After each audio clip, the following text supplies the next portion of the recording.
Trump और Zelensky की controversial meeting का शॉकिंग सच। हे एवरीवन, चैनल पे वापस स्वागत है। आज हम यूएस प्रेसिडेंट डोनाल्ड ट्रंप और यूक्रेन के प्रेसिडेंट वोलोदिमिर जेलेंस्की की 28 फरवरी 2025 की धमाकेदार मीटिंग के बारे में बात करेंगे। तैयार हो जाइए, क्योंकि ये बहुत ही टेढ़ी खीर है। तो कहानी कुछ ऐसी है। व्हाइट हाउस, कैमरा रोलिंग और रूम में Trump, Zelensky, US vice president JD Vance और ढेर सारे मीडिया वाले। सब कुछ डिप्लोमेटिक और सिविल होना चाहिए था, लेकिन बात बिगड़ गई। जेलेंस्की ने शुरुआत की, पूछा कि अगर सीजफायर हो जाए तो क्या यूएस आगे रशियन हमले से बचाएगा। सही लगता है ना? पर ट्रंप अपने अंदाज में उल्टा बोल पड़े और यूएस की मदद के बदले यूक्रेन के आधे नेचुरल रिसोर्सेज मांग लिए। जी हाँ, आपने सही सुना, आधे रिसोर्सेज। जेलेंस्की तो भड़क गए। उन्होंने साफ मना कर दिया, कहा कि ये आगे की जनरेशन के लिए नुकसानदेह होगा। बस यहीं से बातचीत गर्मा गई।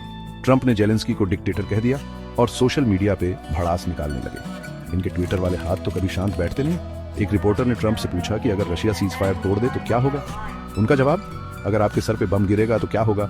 मतलब कितनी बेरुखी से जवाब दिया। इस तरह की बातों से दोनों लीडर्स के बीच तनाव और बढ़ गया।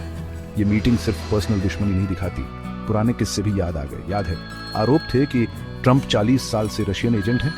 एक पुराने केजीबी ऑफिसर का कहना है कि ट्रंप को सालों पहले रशियन एजेंट के तौर पर पहचाना गया था, और ये 2018 के यूएस इलेक्शन में रशियन दखलंदाजी से भी मेल खाता है। और ट्रंप की फॉरेन पॉलिसी को भी मत भूलिए, जो अक्सर दूसरे देशों के नेचुरल रिसोर्सेज पे यूएस कंट्रोल के इर्द गिर्द घूमती है। ग्रीनलैंड से लेकर पनामा कैनाल तक ट्रंप का नजरिया एक नए जमाने का उपनिवेशवाद लगता है, जो यूएस के लिए नुकसानदेह हो सकता है। दुनिया भर में इस मीटिंग के बुरे नतीजे जल्दी ही दिखने लगे।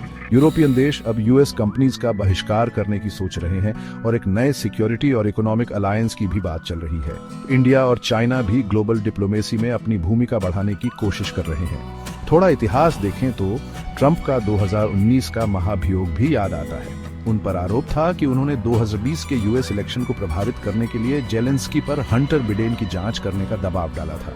ये मीटिंग अपने हाई स्टेक्स और गर्मागर्म बातचीत के साथ इस लंबी कंट्रोवर्सी का बस एक नया चैप्टर है। जेलेंस्की के कपड़ों पर भी बहस छिड़ गई।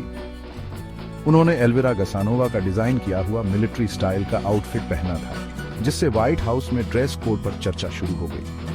कुछ लोगों को यह साहस का प्रतीक लगा तो कुछ को नहीं। तो इसका मतलब क्या है? ये मीटिंग सिर्फ एक हेडलाइन नहीं है, ये एक ऐसा मोड़ है जो दुनिया की राजनीति और व्यवस्था को बदल सकता है। ये इंटरनेशनल लेवल पर पावर, सिक्योरिटी और रिसोर्सेज के लिए चल रही लड़ाई को दिखाता है। इस कंट्रोवर्शियल मीटिंग पर आपकी क्या राय है?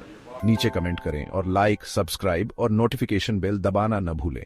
अगली बार तक जानकारी रखें और जुड़े रहें।